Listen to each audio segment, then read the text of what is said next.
While import prices account for much of the inflation Europe is wrestling with, inflation also reflects higher corporate profits and, to a lesser extent, labor costs.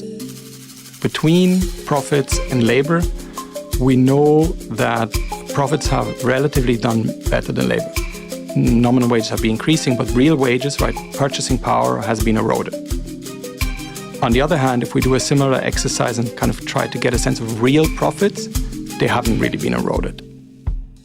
In today's program, what might happen to corporate profits when inflation drives Europe's workers to push for higher pay. My name's Frederik Toscani. I'm a senior economist in the European department, and I focus on inflation and monetary policy in the euro area.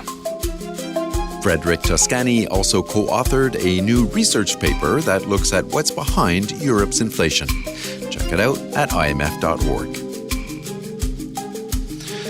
So Europe saw double-digit inflation for the first time in decades last fall. And while it has come down, it's still very high. And I think most Europeans would attribute that to continuing supply chain disruptions and soaring energy prices. But your research tells a different story. What do your findings tell us about what's driving inflation in Europe? All right, thanks very much. No, you're exactly right. That was our starting point. So when inflation started to increase, it was actually negative in late 2020, kind of started to rise in 2021, and then really accelerated into 2022 with the energy shock. And I think there's consensus that sort of these import prices played a huge role here. So what we tried to do is take a step back and say, okay, but in relative terms, how much does that really explain the import part? And of course, energy is the key one here. And we wanted to contrast it with labor costs. After all, wages did start to increase at some point. Mm-hmm. And then the sort of residual, and you have taxes in there, and company profits. And well, in a nutshell, what we find is that the import part, which was the starting point, does account for about 40% of the average inflation between 2022 Q1 and 2023 Q1. But company profits account for about 45%, so slightly more. And then labor costs and taxes really much smaller share so far. And so how did you come to those numbers? I mean, walk us through your analysis. So, usually as economists, we try to have these statistical analysis. We go back in the data and we pick up correlations. If we're lucky, we're able to make some causal statements, say this caused inflation to increase. Here we took kind of a different approach. We wanted to see what did the higher prices pay for, so to speak, right? So where did they go? And so it's much more of an accounting exercise that we do here, which doesn't really lend itself to saying this is what caused inflation, but it allows us to kind of attribute inflation. Okay. And maybe it's useful to think about one specific item, say a pizza. Mm-hmm. So the restaurant, it has labor costs, right? It'll pay its workers. Mm-hmm. It'll have a lot of non-labor costs, ingredients, food ingredients, rent, and energy costs, right? And then the owner will charge a price for the pizza that's somewhat above those costs, and that will be the profit. Mm-hmm. So all else equal in this kind of accounting sense, you can see how the price of the pizza will go up if either the profit goes up, the labor cost goes up, or the non-labor cost goes up. So that's really a kind of the starting point for what we do. Except that, of course, we don't do it for a single good, but we do it for the whole economy. And so, according to that, corporate profits are driving inflation in Europe then? So in the decomposition, yes, they're the major counterpart. But let me stick with the pizza example. So let's abstract from labor costs, say the only cost the restaurant has, only the owner works there.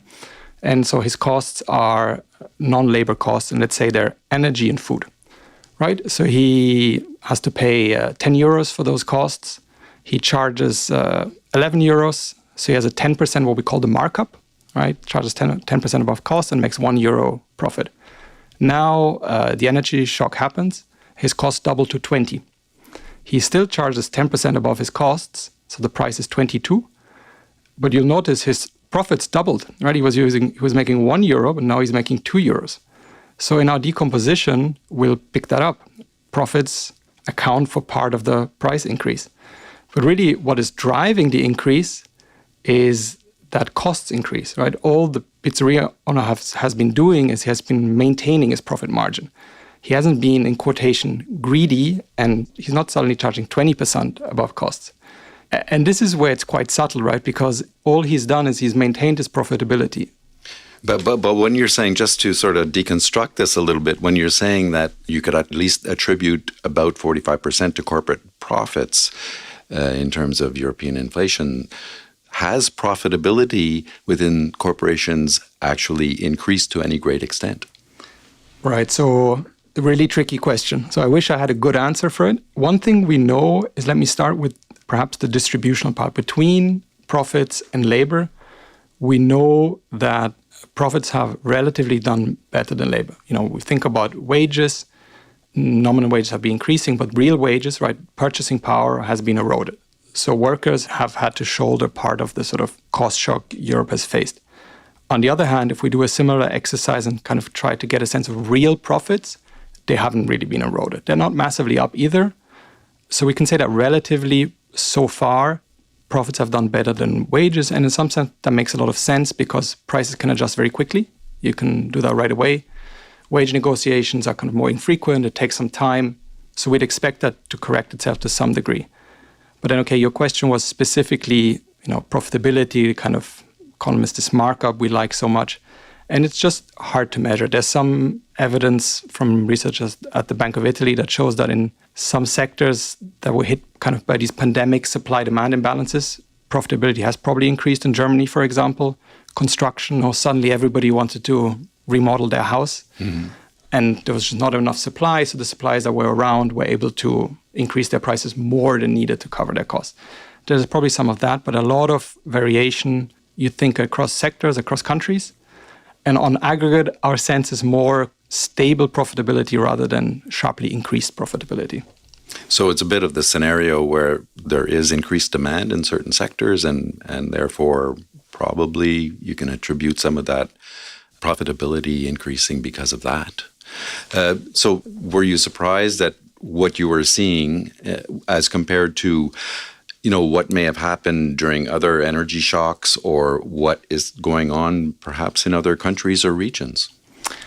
Yes, I think to some degree, yes. Let me start with the less surprising part. Just over the last few months, a lot of people had looked at, so we look at consumer prices really, which is sort of the novelty, but a lot of people had looked at the GDP deflator, which is the price of GDP. And the whole exercise starts from the fact that GDP is the sum of all income in the economy, so it's compensation of employees, profits, and net taxes. And this is just by an identity, it has to hold, and so you can see relative contributions, and a lot of people had noticed that profits were contributing to some degree. Having said that, when we compare the euro area with, for example, the US and Canada, it does look like in the euro area that profit contribution was a little bit higher. In the US and Canada, you get quite a much bigger increase in labor costs earlier on, certainly last year in 2022, when it's only picking up now in the euro area. And one thing I thought was very interesting when we looked at it, we thought, what's the best comparison we can do? And what comes to mind for a lot of people is maybe the oil price shocks of the 70s. Okay. And relative to that, it does look quite different. Back then, labor costs were really what was accounted for in higher prices. And our hypothesis is that a few factors at play here. One is probably less bargaining power of labor these days than back then. There's also less indexation. So back then, a lot of wage contracts were kind of explicitly indexed. So as inflation picks up, wages automatically go up. That's much less prevalent today. And also, inflation expectations are much better anchored today. So everybody expects in the medium term inflation to come back. That wasn't the case back then. So you more easily had these dynamics sort of, we'd call it a wage price spiral developing. So speaking of inflation targets, the ECB has been talking about getting it back down to 2% by 2025, and they've been pretty determined, or they seem to be very determined to do that. So when you look at corporate profitability and the scenario with wages and the whole labor aspect of this, what are corporations going to need to do to make that 2% target by 2025? Right. So we can use the framework we have where we decompose inflation into import costs, profits, and wages, and turn it around and do exactly what you say. Ask what would it need for a certain inflation path in terms of those components. No? And then we know import prices are going to help. We had the gas crisis. Prices are still higher than historical levels, but have come down a lot. Crude oil prices the same, food prices similar. Of course, we just had the developments on grain this week, but so we have to be conscious of those risks. But in the baseline, we think import costs are going to help quite a bit. So then we can ask, okay, taking those import costs as given, what are the different combinations of profit share and labor costs that would deliver inflation at target in 2 years? And so as a baseline, we say it seems reasonable to assume that corporate profits, the corporate profit share would normalize to 2015-19 averages over the next 6 quarters or so. And what falls out then is that nominal wage growth around 4.5% will be consistent with that. So if the profit share were to not normalize, you can see that would not leave a lot of room for nominal wages to grow and recover some of those real wage losses. So indeed, under the baseline, at least the relative allocation of income between labor and profit has to shift a little bit to deliver that over the next 18 months or so.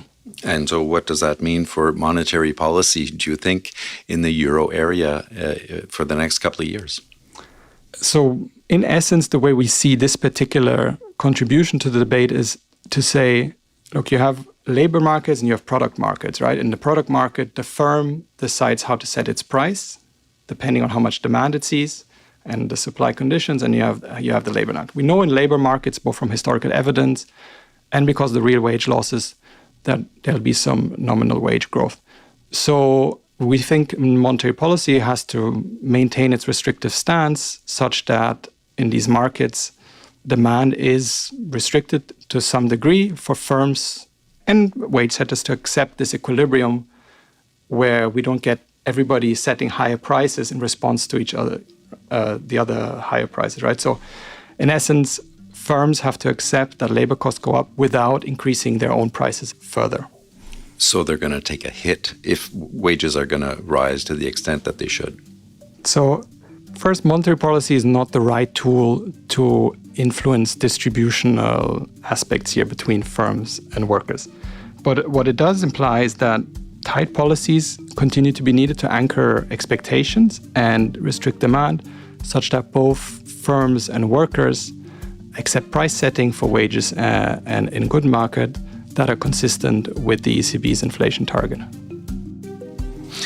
There you have it. Frederik Toscani, an economist in the European department at the IMF. Thank you so much. Thanks very much. Frederik Toscani is the co-author, along with Niels Jakob Hansen and Jing Zhou, of some new research that looks at what's behind inflation in the euro area. Check it out at imf.org. There's also a blog at blogs.imf.org. And you can hear more IMF podcasts at imf.org/podcasts or wherever you listen. You can also follow us on Twitter at IMF_podcast. I'm Bruce Edwards. Thanks for listening.